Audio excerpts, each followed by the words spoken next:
मेवात इन दिनों काफी सुर्खियों में है।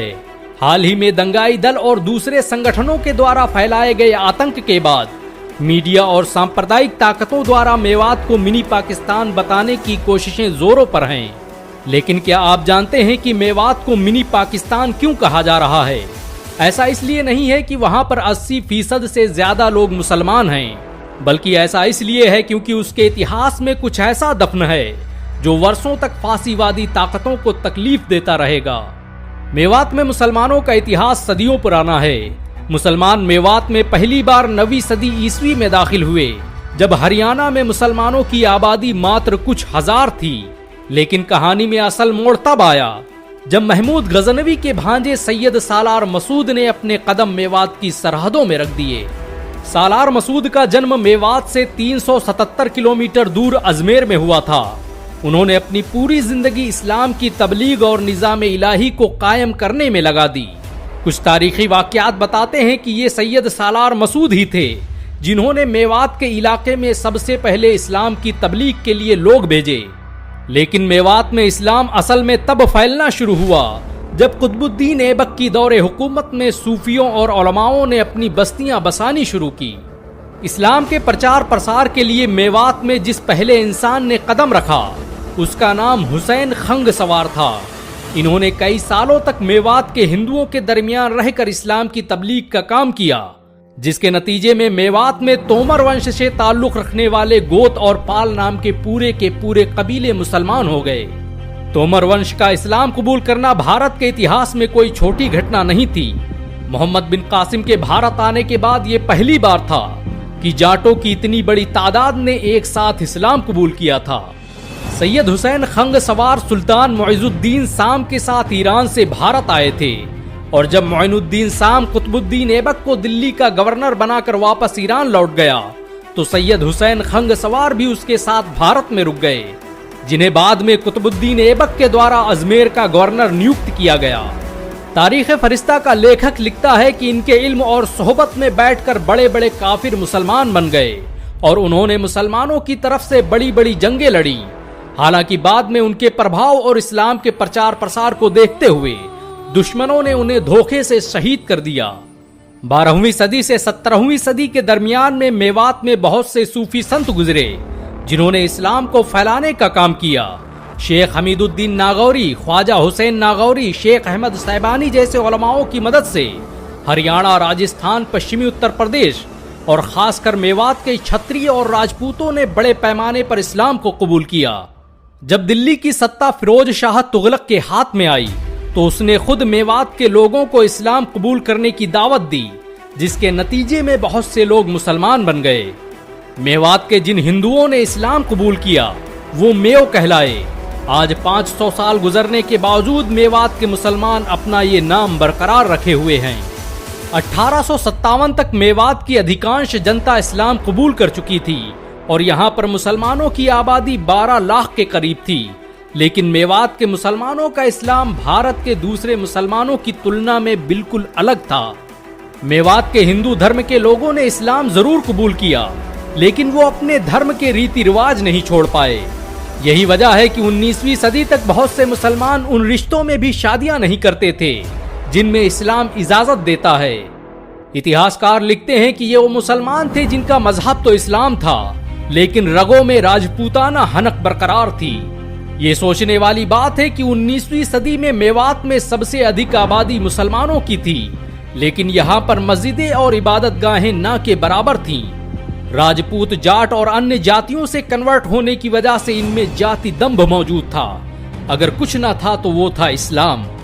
जब मेवात के हालात ऐसे थे तो मेवात मुस्लिम विरोधियों के लिए स्वर्ग की तरह था, लेकिन बहुत जल्द कुछ ऐसा होने वाला था जिससे इसकी काया पलटने वाली थी। मेवात में इस्लाम को फैलाने का सबसे बड़ा कारनामा तबलीगी जमात ने अंजाम दिया। तबलीगी जमात की पहली जमात मेवात ही भेजी गई थी। मेवात के लोगों ने इस्लाम तो कबूल किया था, लेकिन उनके रस्मो रिवाज आज भी हिंदुओं की तरह थे। वो सांस्कृतिक रूप से होली, दिवाली और तमाम धार्मिक त्योहारों में हिस्सा लेते, लेकिन नमाज रोजा से कोसों दूर रहते। अंग्रेज मेजर पाउलेट 1878 के गैजेट में लिखता है कि मेवाती ज्यादातर मुसलमान हैं, लेकिन वो सिर्फ नाम के मुसलमान हैं। उनके गांव के देवता वही हैं जो हिंदुओं के हैं। वो हिंदुओं के त्योहार मनाते हैं और बस कहीं एक आधी मस्जिदें नजर आ जाती हैं। ऐसे वक्त में जब तबलीगी जमात के कदम मेवात में पड़े तो कहानी एकदम से तब्दील हो गई और फिर लोगों ने देखा कि जल्द ही मेवात इस्लामी तहजीब और शकाफत का मरकज बन गया और यहाँ ऐसे ऐसे आलिम और ऐसे ऐसे उलमाओं ने जन्म लिया जिन्होंने हिंदुस्तान का इतिहास बदल कर रख दिया। मेवातियों का तबलीगी जमात से बड़ा गहरा ताल्लुक रहा। वो मेवाती जो इस्लाम से कोसों दूर थे, जब उन्होंने इस्लाम का दामन थामा तो पूरी दुनिया उनके कदमों में झुक गई। मेवात के लोगों तक इस्लाम को पहुंचाने का काम तबलीगी जमात के संस्थापक मौलाना इलियास के वालिद मौलाना इस्माइल ने शुरू किया था। वो दिल्ली की बंगले वाली मस्जिद में बहादुर शाह जफर के समधी के बच्चों को पढ़ाया करते थे। ये मस्जिद मेवात और दिल्ली के रास्ते में पड़ती थी। यही वजह है कि जब कोई मेवाती इस रास्ते से गुजरता तो मौलाना इस्माइल उसे पानी पिलाते और मस्जिद में आने की दावत देते। वो कई सालों तक ऐसा करते रहे, यहाँ तक कि उन्होंने मजदूरों को पैसा देकर उन्हें मस्जिद में लाकर इस्लाम की बातें सिखलाईं। 1925 के दौरान आर्य समाज ने शुद्धि आंदोलन के तहत मेवात को अपना केंद्र बना लिया और मेवात के उन लोगों को वापस हिंदू धर्म में शामिल करने लगे जो कभी इस्लाम की शिक्षाओं से प्रभावित होकर मुसलमान बन गए थे। इस्लाम से कोसों दूर लोग धीरे धीरे वापस हिंदू धर्म में परिवर्तित होने लगे और ऐसा लगने लगा कि जैसे मेवात जल्द ही मुसलमानों से खाली हो जाएगा। ऐसे में मौलाना इलियास ने मेवात को ही अपनी तबलीग का महवर बनाया और आसपास के इलाकों में लोगों को इस्लाम की शिक्षाओं को फैलाने के लिए भेजने लगे। साल 1941 में इतिहास में पहली बार मेवात के नूह में तबलीगी जमात का पहला इज्तिमा कायम हुआ और इस पहले इज्तिमे में ही 20-25 हजार लोग शामिल हो गए। ये भीड़ और ये मुसलमान इस बात की शहादत दे रहे थे कि मेवात जल्द ही इस्लामी तहजीब और शकाफत का गढ़ बनने वाला है। मेवात के राजपूतों और जाटों ने इस्लाम का अलम ऐसे थामा कि पूरा मेवात ही दुश्मनों की नजरों में आ गया। मेवात को बर्बाद करने की पटकथा भारत की आजादी के साथ ही लिख दी गई थी।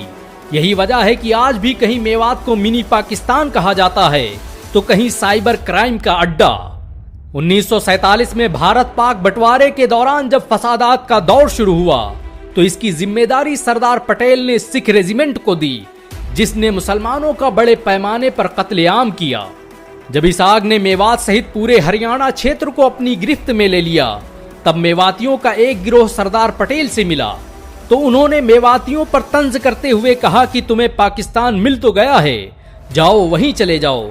इस पर एक मेवाती हिमतामेओं ने खड़े होकर कहा, ओए पटेल सुन, हम मेवाती हैं, हम देश के लिए मुगलों से लड़े, अंग्रेजों से लड़े और तू हमको पाकिस्तान भेजने की बात करता है।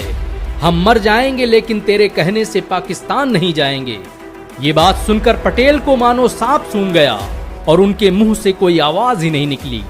यही वो हादसा था जिसके बाद मेवात की निगरानी सिख रेजिमेंट से छीनकर मद्रास रेजिमेंट को दी गई और मेवात के लाखों मुसलमान कत्लेआम से बच गए। मेवात आज फिर सुलग रहा है, दुश्मन एक बार फिर इसे बर्बाद करने के दर पर है, लेकिन मेवात के लोग हर हाल में जिंदा रहना जानते हैं। मेवात सांप्रदायिक ताकतों के लिए एक लिटमस टेस्ट है, लेकिन इस देश से मोहब्बत करने वाले हिंदू और मुसलमान इन नफरत फैलाने वालों को कभी कामयाब नहीं होने देंगे।